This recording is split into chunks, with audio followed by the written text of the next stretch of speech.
يا مساء الفل. ألف مليون مبروك. تأهل تاريخي لمنتخب مصر للدور 16 من بطولة كأس الأمم الأفريقية بعد فوز صعب وبشق الأنفس على جنوب أفريقيا بهدف سجله نجمنا محمد صلاح في الدقيقة 45 من الشوط الأول. طبعا مباراة كانت عصيبة جدا، كانت مباراة ملحمية، كانت شهدت ضغط كبير جدا على لاعبي المنتخب مصر في الشوط الثاني بعد طرد محمد هاني في نهاية الشوط الاول.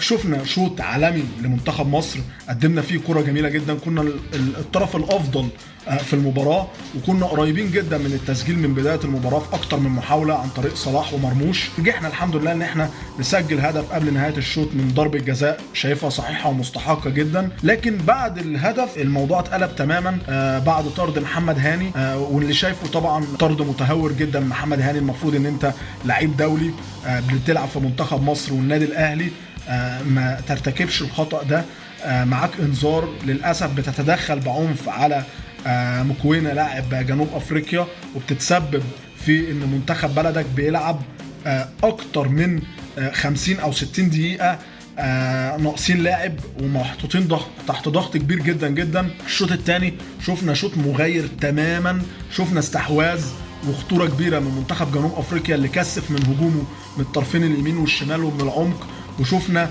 استبسال دفاعي مصري من بعض اللعيبه تحديدا ياسر ابراهيم ورامي ربيعه اللي عملوا شوط عظيم جدا، ومحمد الشناوي اللي بشوفه هو النجم الاول والابرز في المباراه اللي شال اكتر من هدف محقق في الشوط الثاني. طبعا يعني لومنا هنا على محمد هاني اللي للاسف تسبب في ان منتخب مصر يلعب اكتر من 50 دقيقه او 60 دقيقه، ما يقرب من 60 دقيقه ب10 لعيبه. ولوم كمان على الكابتن حسام حسن اللي عمل تغييرات للاسف تسببت في ان منتخب مصر لعب تحت ضغط كبير جدا. خروج مرموش كان سبب رئيسي في ان منتخب دفاعات منتخب جنوب افريقيا تاخد حريتها في انها تتقدم وتشكل خطوره على مرمى منتخب مصر.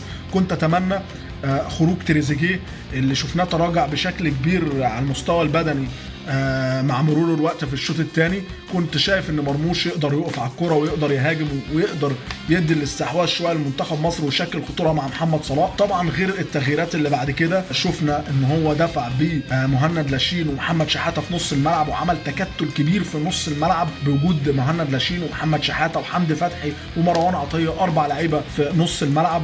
فلعبنا الوقت طويل جدا تحت الكوره، وده ادى حريه وخطوره كبيره جدا لمنتخب جنوب افريقيا اللي كان مسيطر على مجريات اللقاء. ولو كان قدر منتخب جنوب افريقيا ان هو يسجل هدف في وقت بدري شويه، كنا ممكن لا قدر الله ان احنا يدخل في مرمانا هدف تاني بسبب الضغط الكبير اللي منتخب جنوب افريقيا كان عامله. لكن الحمد لله خرجنا من المباراه باللي احنا عاوزينه، مكسب مهم جدا، اهلنا لدور ال16. نتمنى ان شاء الله التوفيق في مباراه انجولا يوم الاثنين، ان شاء الله بالتوفيق للمنتخب باذن الله.